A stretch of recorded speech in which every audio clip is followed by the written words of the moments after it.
Hello, everyone. Welcome, one and all. This is the Do Dissidents podcast. My name is Keaton Weiss, here with Russell Dobular. Hello.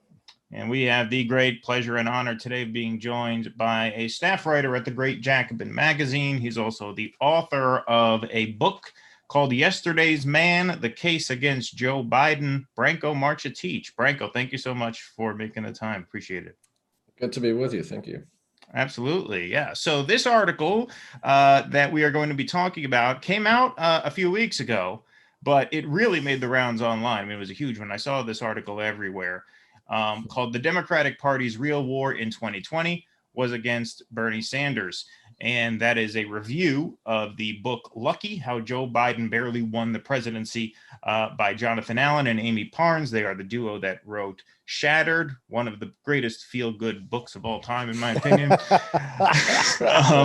Back with this one, which was less of a happy story in my view. And so I'm glad, Branko, that you read it and did such a great review, because it saved me the trouble of having to read it. But it was really a great piece. And I just want to start, before I throw to you, Branko, by quoting one section here. Quote, "This is not going to be the party of Bernie," Bill Clinton told DNC chair Tom Perez in 2017 about what mattered most in the following 4 years, we learn. 30 House Democrats considered backing Mike Bloomberg at the prospect of the, quote, worst case scenario of Sanders winning the nomination. The authors write, scared equally that Sanders would lose to Trump and that he would beat him and transform the party.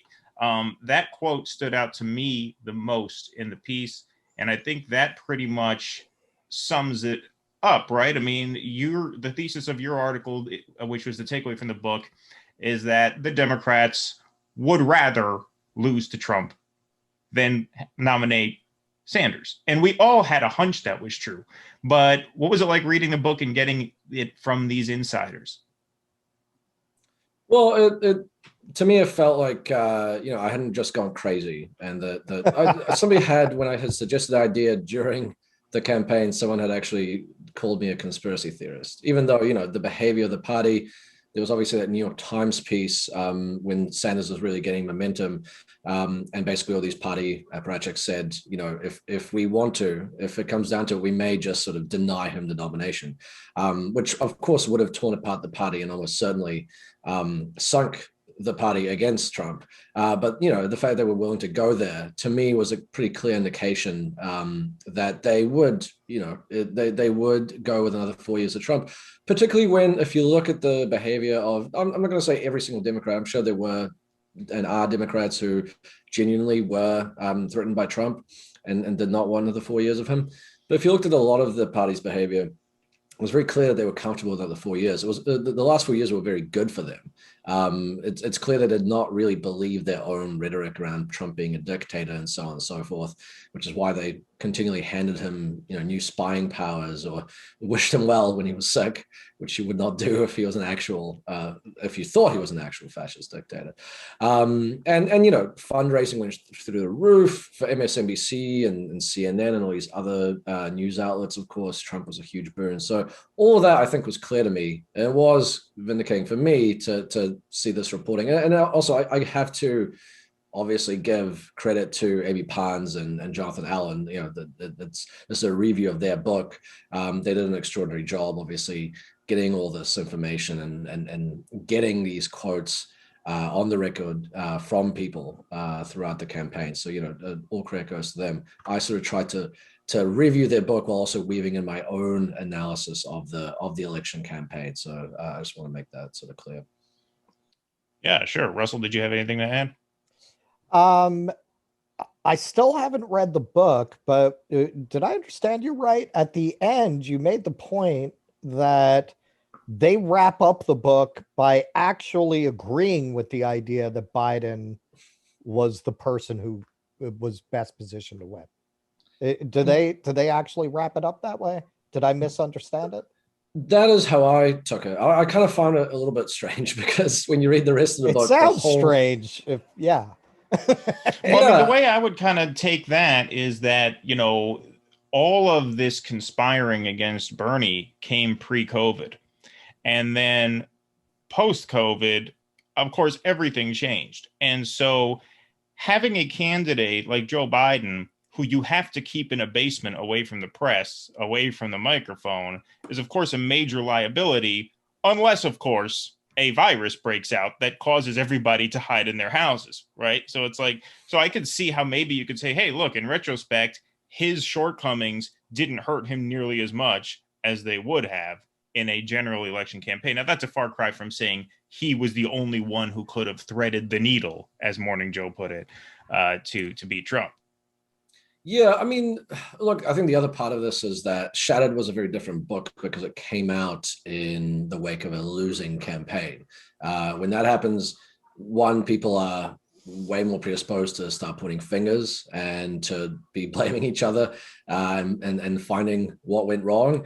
With this, obviously, a lot of this stuff came during the campaign, which is why people were so willing to talk about how badly the campaign was doing or how badly it was screwing certain things up. Now that it's won, reporters got to keep working. They're going to keep talking to these people. You know, I think this is as negative a book as you're going to get about a campaign that actually won and is now in power. So I think that's another key bit of context that we have to keep in mind. But I think what you said is also all true. Yeah, sure. Sorry, Russell, go ahead. In a lot of ways, these two campaigns were kind of like if in The Producers, you had two producers competing to bomb the most. It was like two campaigns by two different people who were saying, well, let's see them vote for me after that. And somebody had to win at the end. If Trump, as you point out in the article, if Trump had shown an ounce of basic sanity, he would have won. I mean, if you look at the tightness of the margins, if he had just turned around, and I agree, this is also in the article, even at a late stage, even if in the summer he had said, yeah, look, this virus thing, it's a thing. We need to do this and that, and I'm going to take it very seriously. I'll do you one better. After he got COVID, he could have said that. Right. Yeah. He got it. He comes out of hospital. Man, that thing's a bitch. You don't want that. I was visited by 3 ghosts. I've had to change the part. Right. Oh, right. Exactly. Exactly. No, I mean, I was astounded during the campaign. I mean, I had a pit in my stomach because I think it was in July or August. It must have been August. And at that point, the virus was surging, hundreds of thousands dead, millions infected. There was the stuff going on in Portland. That was a huge scandal. You know, the snatching people off the streets, Trump threatening to send the military on the streets, all this chaos going on. And obviously on top of all the economic desolation that had happened. And to my shock, in August, I believe it was, the polls actually tightened against Biden in Trump's favor. And I saw that and I could not believe it, because it's almost like, I mean, you would think Biden's campaign strategy of doing nothing should have reaped dividends, because here was the guy who was, out there on TV all the time, and he was completely running the country into the ground. And it actually somehow the polls are tightening, which showed to me, actually, this is not necessarily going to be a slam dunk, that you can't necessarily just sit around and assume that Trump is going to automatically cede votes, which is exactly what they thought was going to happen in 2016. It was the same assumption. I mean, in the end, I think the scale of wreckage that Trump caused for the country was enough that, it did inspire this massive turnout, even among young voters and among Black voters that had not been there for 2016, that it pushed Biden over the line. But, as a lot of people point out, more people voted for Trump this time than they did in 2016, which should not have happened given what he had done to the country. And not just that, but he had obviously been able to siphon off not a massive amount, but a significant amount of voters that really should not have ever voted for him. Latinos, African Americans, constituencies that are strongly Democratic, and it's hard to find what they would find sympathetic in Trump. But he did it. And to me, that is not yes, that's a victory. He won, literally as a victory. But I mean, it's a very hollow victory. And it does not bode well for future elections, which I tried to, a lot of people got angry at the piece because, party people and sort of people aligned with the Democrats broadly, saw it as an attack on Biden and the party, which I guess it kind of is. It's a criticism of them. But I mean, it's also a warning. I mean, this kind of campaigning style, this kind of election strategy is not going to work every year, because not every year do you have a world historical pandemic and economic crisis that you can just sort of lean on. And so what's going to happen in future years? I don't know. Well, I mean, I suspect a similar thing will happen in future years. But, while there's not going to be a Trump in every race, there's also not going to be a Sanders in every race. Like, there's not going to be someone in the party or someone running in the primary who the party actively just despises to the point where they would rather tank the party altogether than nominate him. Like, people say, well, there's a Bernie in every race. There's Howard Dean, there's Dennis Kucinich, there's Jesse Jackson. No, those were all Democrats. There's not a Bernie in every race. There's not an insurgent, independent, self-described socialist in every race. I think that made this unique. If any of them had gotten as far as Bernie had, they would have hated them just as much. Look what they did to poor Dean. The guy has one errant moment on a mic, and that's it. The media could not stop playing that clip.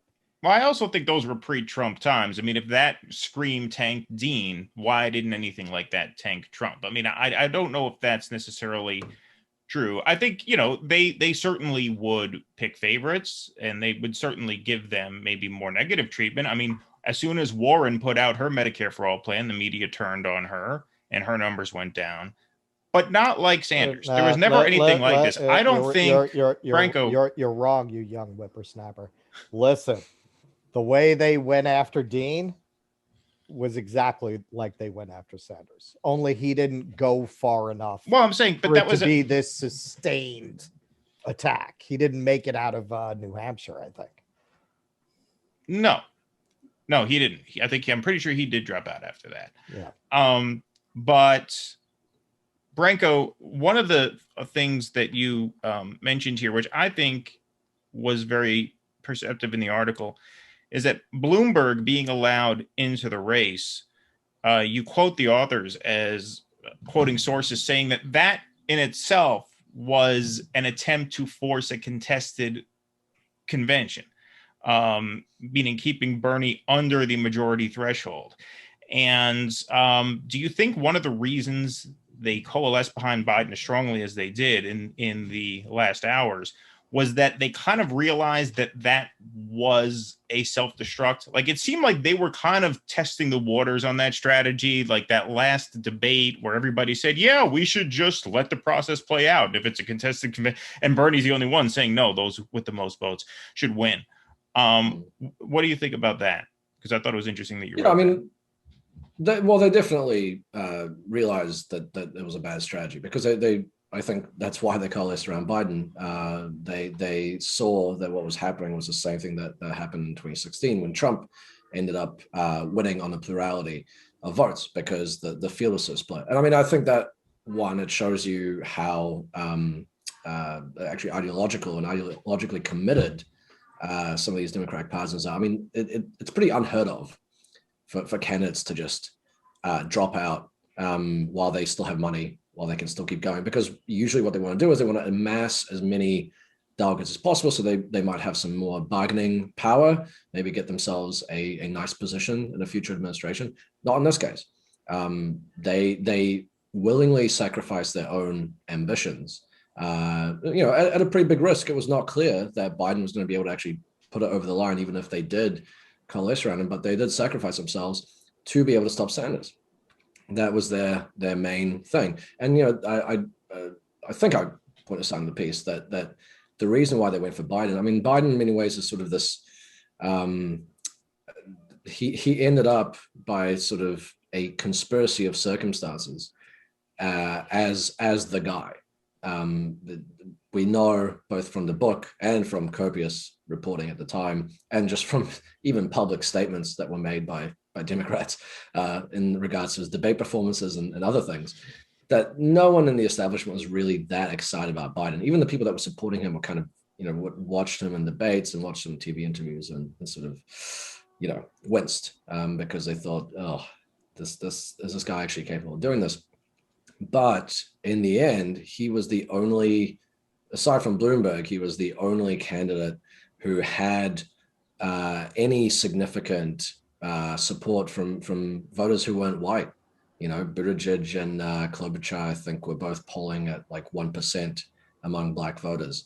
And it was clear that they were not going to do well in any of the states going forward. Biden was the only one. And so they had to throw in with him. And what that meant was they had to throw in with a guy who they all openly admitted to each other and sometimes to the press that they didn't really think he was actually able to win against Trump in November. But, that was the cost of stopping the party from being sort of taken over by Sanders. And I think one of the important lessons there, one of the things that I hope people will take away, we saw in the UK how Jeremy Corbyn for years was sabotaged by the Labour right, that again would rather have had a Tory government in place than have had even a social democratic Labour Party, let alone one in power.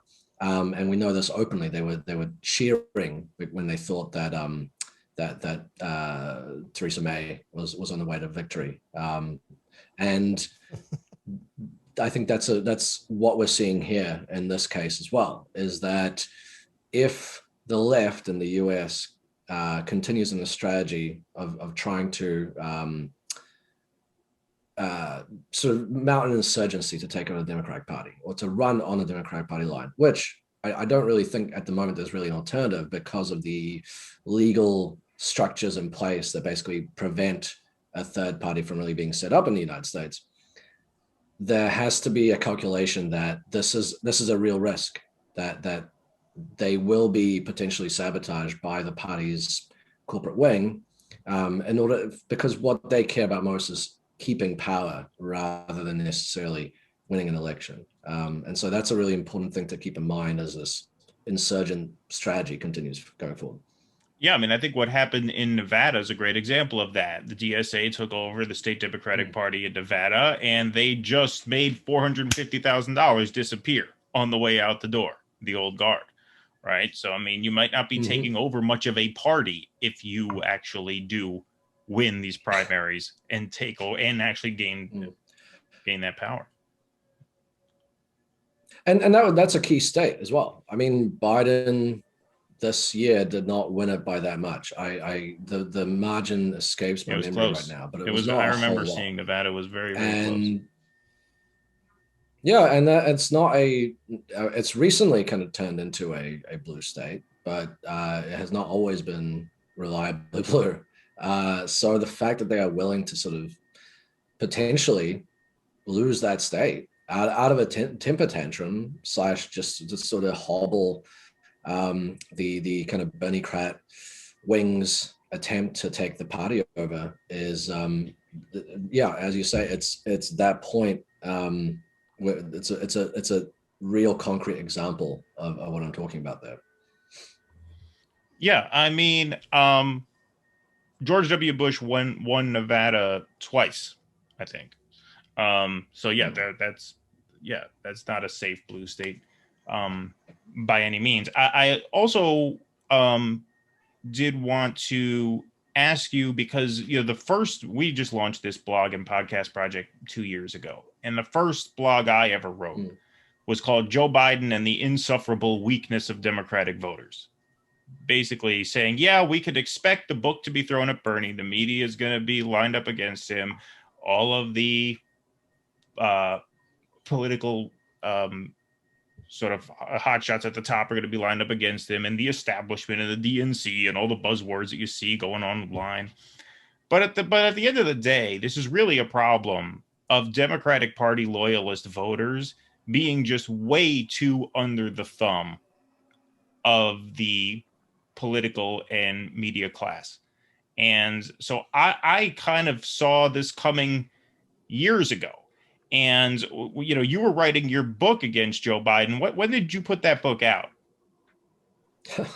I mean, it's tragicomic to look back on it, because the entire time I was writing this book, one, I was just thinking, what am I doing this for? This guy is either going to flame out early, or he's going to have a heart attack. Sanders ended up having a heart attack, but I thought Biden was going to end up like having a health issue. I mean, I don't know if you guys remember when his eye turned You lost the red heart in the attack middle of an pool on interview. that. Yeah. Bernie ended up getting the heart attack. Yeah. Yeah, that's right. But yeah.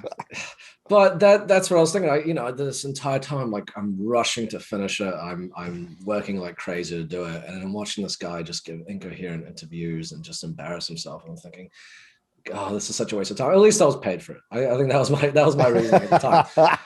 But and then the book comes out, and as the book is coming out, I mean, Biden does atrociously. And look, I was perfectly happy about that, because obviously, having studied his career, I did not want this guy. I did not think this guy would be a very good president, let alone a candidate. But then also part of me is thinking, well, yeah, I want you to lose, but don't necessarily do it that quickly. I mean, put up a little more of a fight. And then the book finally came out, I believe, the day before South Carolina. And so it was your fault. Yeah, exactly. I think people must have read my book and gone, yeah, like a bunch of conservative voters read it. It was all going great until your book came out. Yeah. Yeah. Mass incarceration, loves war, neoliberal. Yeah, this is our guy. So yeah, and then the day after, I had actually done a book tour, quite hilariously, and it went well, but it was funny because I really had to sort of change kind of what I was talking about. I tried to sort of explain how Biden was more of a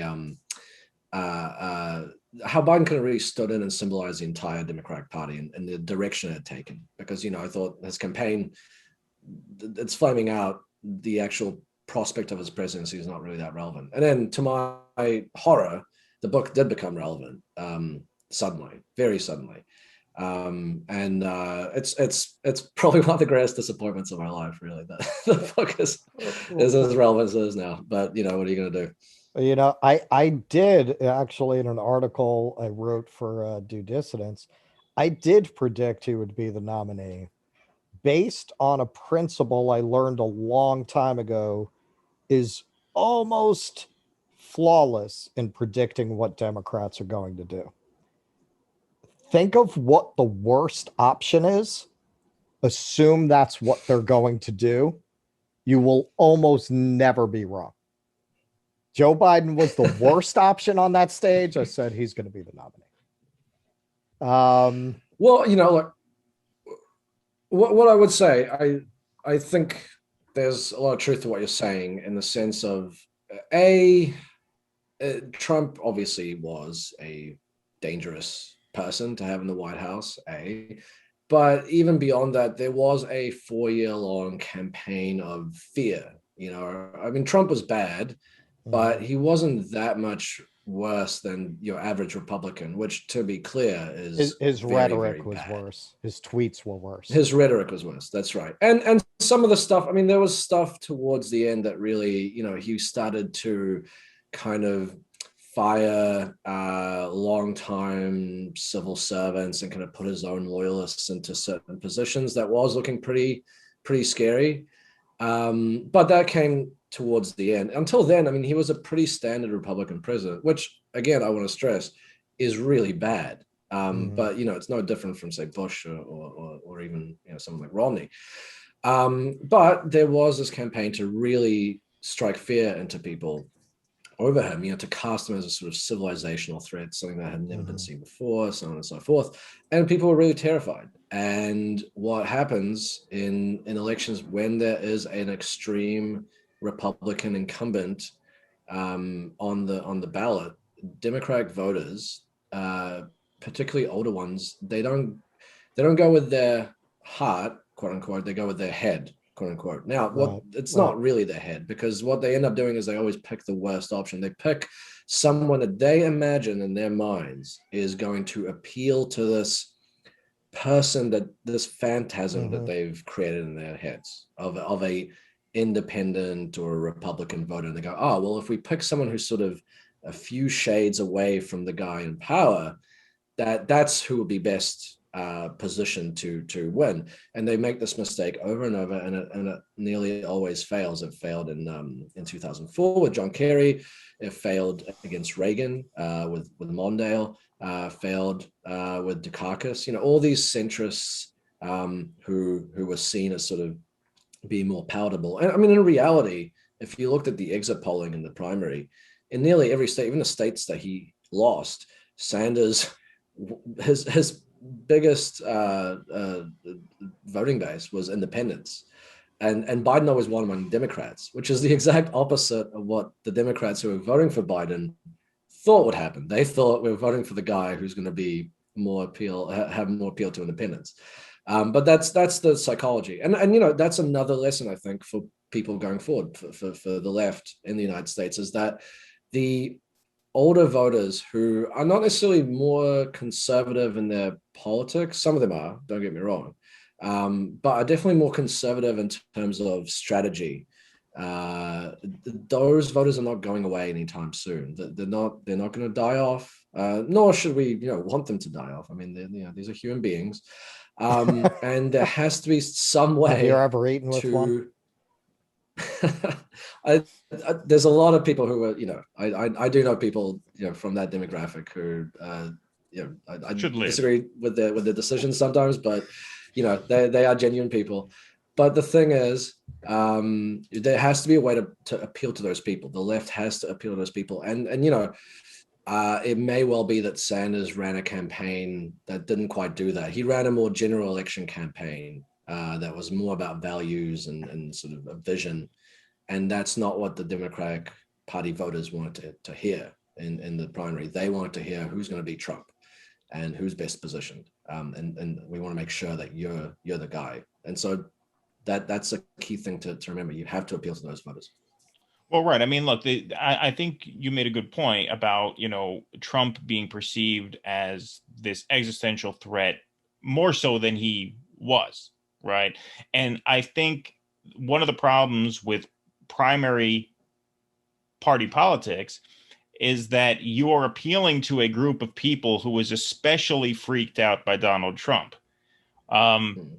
The general electorate was not watching Rachel Maddow's Russiagate monologues every night. You know, people were out living their lives. They had their opinion of Trump, but you know, regular people out there were not hating Donald Trump every waking minute of their lives, the way Democratic Party primary voters were. Mhm. And so I said that Bernie needed to be making the argument that he was the most electable candidate from much earlier on. He never really pivoted to that. And I think there were some big strategic blunders, unfortunately, that the candidate that his campaign made in the 11th hour.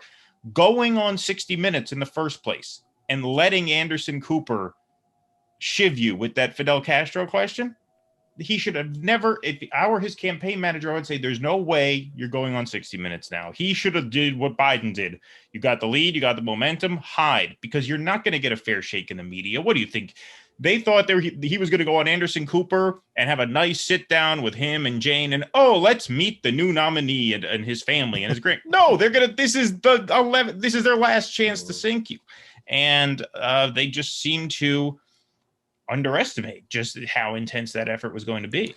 Well, but that's really what it comes down to. I mean, these Democrats with their ideas about what voters will go for.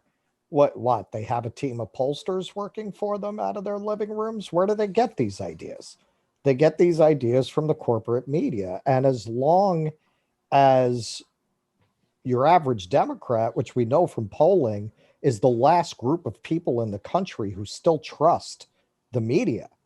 As long as they have that relationship to what is essentially state TV and state journalism, it doesn't matter what campaign you run, because they're taking they're going to trust what Anderson Cooper tells them more than they're going to trust an outsider candidate telling them all these people are wrong. These are their friends. They watch them every night, right? They trust those voices, and that's where they get all of their opinions about politics from, to the extent that so much of it is completely wrong. Their idea of what a centrist voter is, if centrism means the center of opinion, it's a complete fabrication that falls apart under even a cursory examination of polling. But they get that drilled into their heads night after night after night after night, that the country is full of people who are just terrified by the idea of getting free healthcare and college for their kids. So we can't give that to them because they're horrified by it. So we have to run people like Biden. As long as they have that in their heads, run the best campaign ever to be set forth on the face of the earth. You can't win with those voters. Yeah, it's a real obstacle, breaking through that media narrative, being able to get through noise and actually reach out to those voters who mostly they read print media or legacy print media or watch TV. That is a real issue, and obviously cable news is not. I've not seen them in the last year or so inviting any left-wing commentators on. The left is sort of is trying to create its own space, which I think is important. But to really shape people's opinions and to be able to inform people properly, that I think it's not just enough to create the left's own media space. You have to sort of go further and try and actually also break through into that mainstream space. The other thing I'd say, there are definitely a lot of strategic errors that we can look back on now and say this is what the campaign should have done. I'll also say, in hindsight, of course, we can say that at the time it didn't seem like any of this was going to happen. It was completely extraordinary that Biden, first of all, that everyone dropped out and went around Biden, and that Biden went on to win just these string of victories. It was really unheard of. So I don't want to totally fault the campaign too much, but I think it is worth looking back and saying, well, what can we take away? And I think that interview with 60 Minutes and Cuba, that getting into that whole issue, that was a mistake. I think it shows that you can't take anything for granted. Even when you are winning, you have to assume that there is something on the horizon that they're going to use to stop you. You have to plan for every contingency. Other things we might look at from the campaign, people who have worked in the campaign have said, there are quite a few pieces on Jacobin about this, that they were pushing for, and they wish that there had been more investment on the ground organizing in some of these other states, to the same extent that had been happening in places like Iowa and New Hampshire and Nevada. We know in Iowa there was some of the really crucial stuff that got Sanders over the line, and what was a pretty close ultimately vote there. It came down to organizers kind of standing around in the dead of night waiting for workers at I can't remember exactly where, but workers to get into their workplace to sort of get them and talk to them and convince them, and that ended up being key. So having that sort of presence in not just in the first 3 states, the bet was for Sanders, I think, if I win these 3 states, I'll get momentum. But you can't get momentum because the media is against you. They're not going to give you that. So you have to sort of have that level of investment, have that level of organizing everywhere. So that's, I think, a really key thing. Things like I think Sanders' choice not to at least pressure Clyburn to not endorse Biden. In hindsight, we can see that was a really bad strategic error. Clyburn, I think Sanders is right. Clyburn was never going to endorse him, but Sanders probably should have done something. He should have said, hey, listen, it's not in your interest to endorse this guy. He's a loser. This is pointless. This is really going to weaken you, and put you in a bad position when I win the presidency. Something like that. That would have been key. Again, I don't want to fault the campaign, because all easier to see in hindsight. But I think for the left now going forward, it is instructive to look at these eras and to go, okay, well, we must not repeat this next time, whenever a next time happens. Yeah, I mean, I think Clyburn would have probably went and endorsed Biden no matter what, just being the sort of party soldier that he is. But you're right. I mean, in pre-COVID times, you could say, hey, look, Biden is a loser. He's got loser printed on his forehead. I mean, he would have. I mean, it's pretty much unfathomable to think he would have won without COVID, given how close it was with COVID. There was no voter in America, I guarantee you, who said, because of Donald Trump's great response to COVID, I'm voting for Trump. Like, nobody voted for Trump because of the COVID response. Millions of people went out and voted for Biden because they thought that Trump was going to get them killed with this virus. But, prior to that, I think you could have made the argument that, yeah, this guy is a loser. Your standing is going to be hurt if you sort of bring him the nomination and he loses. But the main reason why I think ultimately, I mean, you're right. Yes, there are criticisms you can make of the campaign. The main reason I think you can't really fault the campaign is because of the nature of that last minute coalescing around Biden was so unprecedented, and it was deliberately made to come in the 11th hour. Like the Pete Buttigieg campaign. I mean, we haven't even talked about Obama's hand in all this, but the Pete Buttigieg campaign was saying before Super Tuesday, not only are we in through Super Tuesday, but we're in through the next two rounds, because that's when those Midwestern states like Ohio and Illinois voted, and they had it in their head that because he's from Indiana, he's going to do well there. So they projected weeks in advance that they were going to stay in. And what that did was protected Biden from the Sanders campaign, I think, because I think the Bernie campaign made a calculation that we're not going to hit Biden too hard because a large, I think it was a plurality, but maybe even been a majority at that point, that there were only 4 candidates left. But anyway, a large swath of Biden voters have Bernie as their second choice. And so we're not going to go directly at him and sort of fracture that relationship because there's these other candidates in the race. I think the other candidates in the race really protected Biden from the Bernie campaign. They didn't hit him as hard as they could have or should have, because they figured, well, if we're the second choice of a lot of Biden voters in a crowded field, it might be best to lay off him.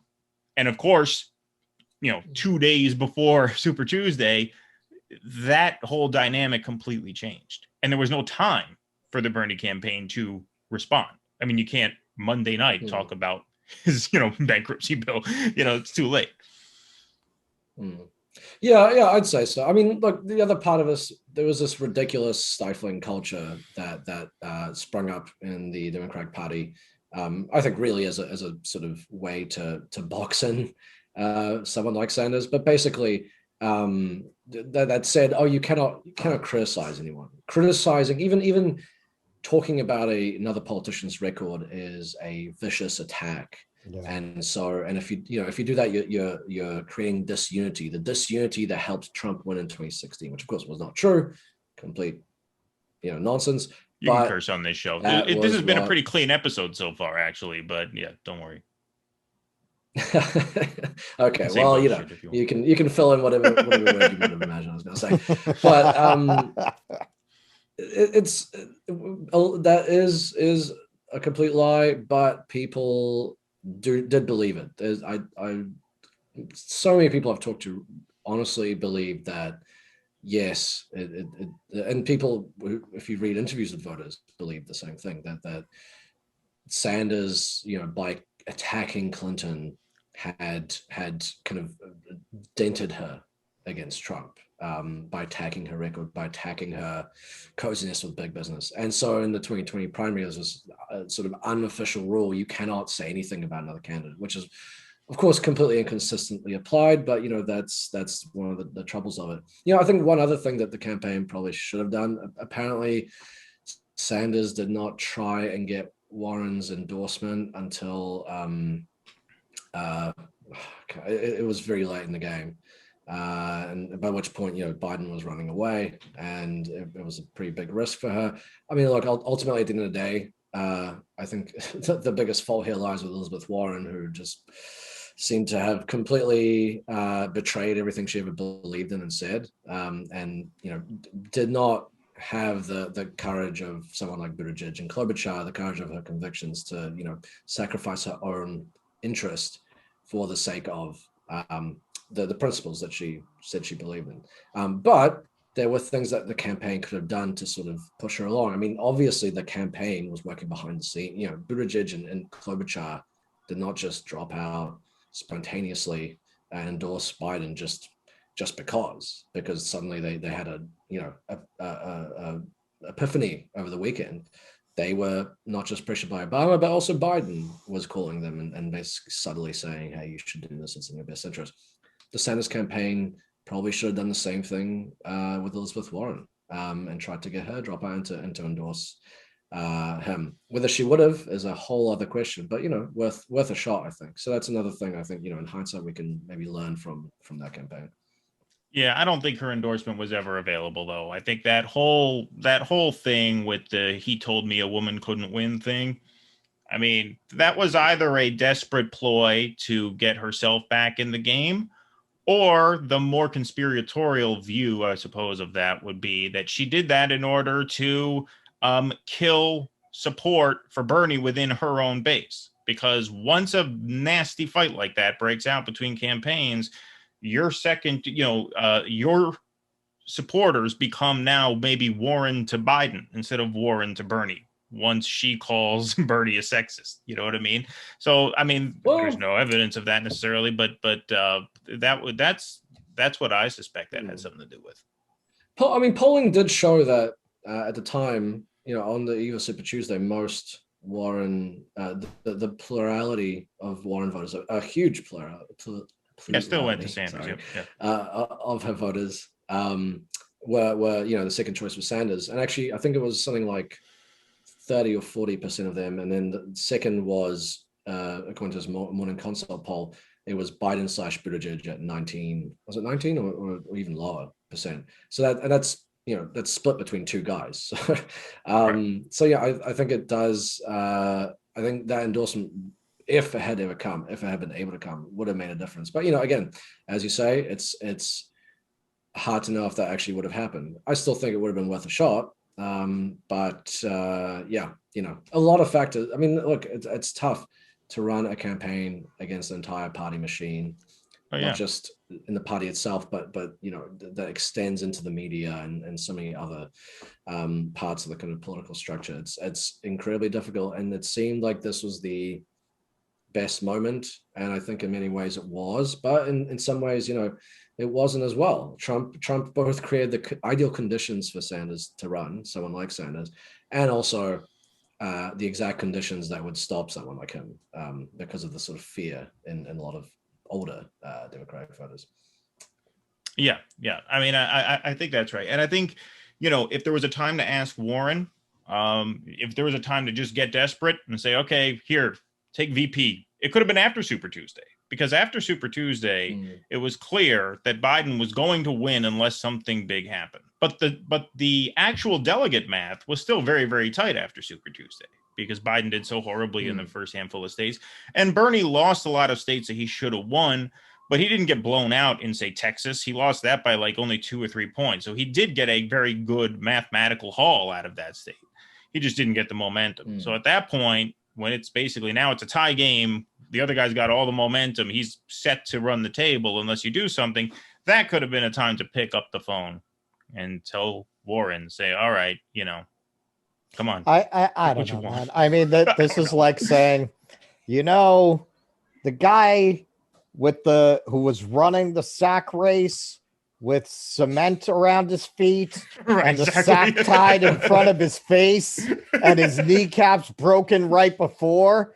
If he had just had a jetpack, he probably could have won. I mean, what are we talking about here? Come on. Having written a book about Biden, what do you think? Is he better or worse than you expected now that he has ascended to the Iron Throne? Oh, and he's definitely better. I mean, look, he's way to the left of where he's basically ever been in his entire career. Maybe aside from his first campaign for Senate, and maybe those first 3 years or so. But he's way to the left of where he was, even on social issues. You know, he was pretty conservative on those throughout his entire career, and he's seems to not really care about those that much anymore. He's just sort of signing whatever executive orders are put under his nose. So he is better. The question is it enough? I mean, I said this in interviews kind of leading up to the election, which is that conditions were so bad and are so bad that, like Trump, who basically ran Reagan's policy on steroids, ended up signing an eviction ban. That's how bad things were, which is a pretty radical thing to do. It was to the left of Biden. It was to the left of Obama in 2008. And that really shows you how bad things are. And so it's not surprising to me that Biden has, ended up pushing this massive stimulus bill and sort of said, screw the deficit, especially because that's what elite opinion at the moment is. But again, the question is that enough? Is being better than the last guy being Obama, is that enough for the moment that we're seeing? Is it enough to pass this massive stimulus bill, which does a lot of good things, of course, but at the moment does not actually make anything permanent, does not raise people's wages, famously, of course. Biden abandoned the $15 minimum wage. Is it enough to sort of keep pushing these piecemeal reform efforts in this, atrocious healthcare system that people have been struggling with for years now, even after the last reform was done to supposedly fix it?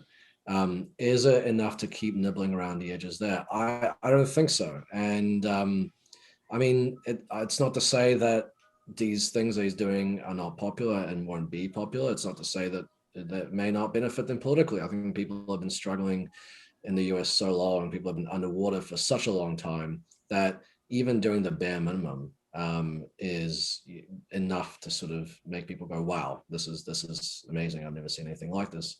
But long term, you look at some of the things that are on the horizon, not just the ongoing pandemic and the chaos that's doing, but things like climate change, which is just going to get more pressing and more destructive every single year that these sort of half measures are passed. I think we're going to look back in this and either see it as a squandered moment, or see it as it was not enough. We did not go far enough. And then on foreign policy, Biden's foreign policy has been just terrible so far. I don't know what is going on there. I mean, he's the hostility and the aggression towards Iran.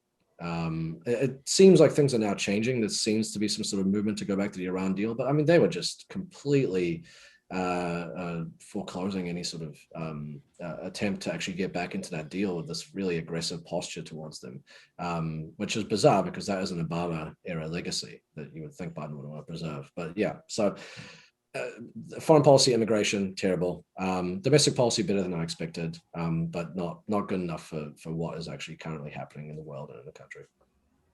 Well, Joe Manchin, of all people, said he would have gone for $4 trillion on the infrastructure. Joe Manchin thinks the bill is too small. Right. He doesn't like also, the corporate tax rates, but he thinks we should be spending more. I don't know how he wants to pay for it. But. And the other thing to keep in mind there is, the corporate tax hike, as it's being framed, is really what it is a permanent corporate tax cut, because, of course, Trump slashed it to 25%. Right. Biden's proposal is, I'm going to raise it to 28%. Right. So what you've actually got is a permanent 7-point cut. Right, because it started at 35. And of course, right. Exactly. Yeah. And now any president that comes forward that wants to even, 35 is too low anyway, way too low. So any president that now wants to raise it again, 35, which is the low floor that under Obama, is now going to be sort of the radical step to raising it, unless you get someone in power who's really, actually quite bold. So that, the stimulus bill was good, and there's some of these executive orders he's done have been good, but really not going as far as he needs to at all, given what we're facing. All right. Well, I think that's a good place to wrap. So Branko, thank you so much for making the time, man. Really appreciate it. No, thanks for having me. It was a very fun conversation. Absolutely. Yeah, check out all of Branko's writings at Jacobin magazine. And once again, the book is called The Yesterday's Man, The Case Against Joe Biden, which, I mean, it's still a good read to know who the president. It's the timing isn't as urgent as it was, but it's a great book. So check that out. Thank you very much for listening, everybody. Check us out at patreon.com/do dissidents, where you can join the show for as little as $3 a month. That's just a dime a day. Like us on Facebook, Twitter, follow us on SoundCloud, subscribe to the podcast on all major players and on YouTube. Thank you very much for your continued support. Thanks for listening. We'll see you next time.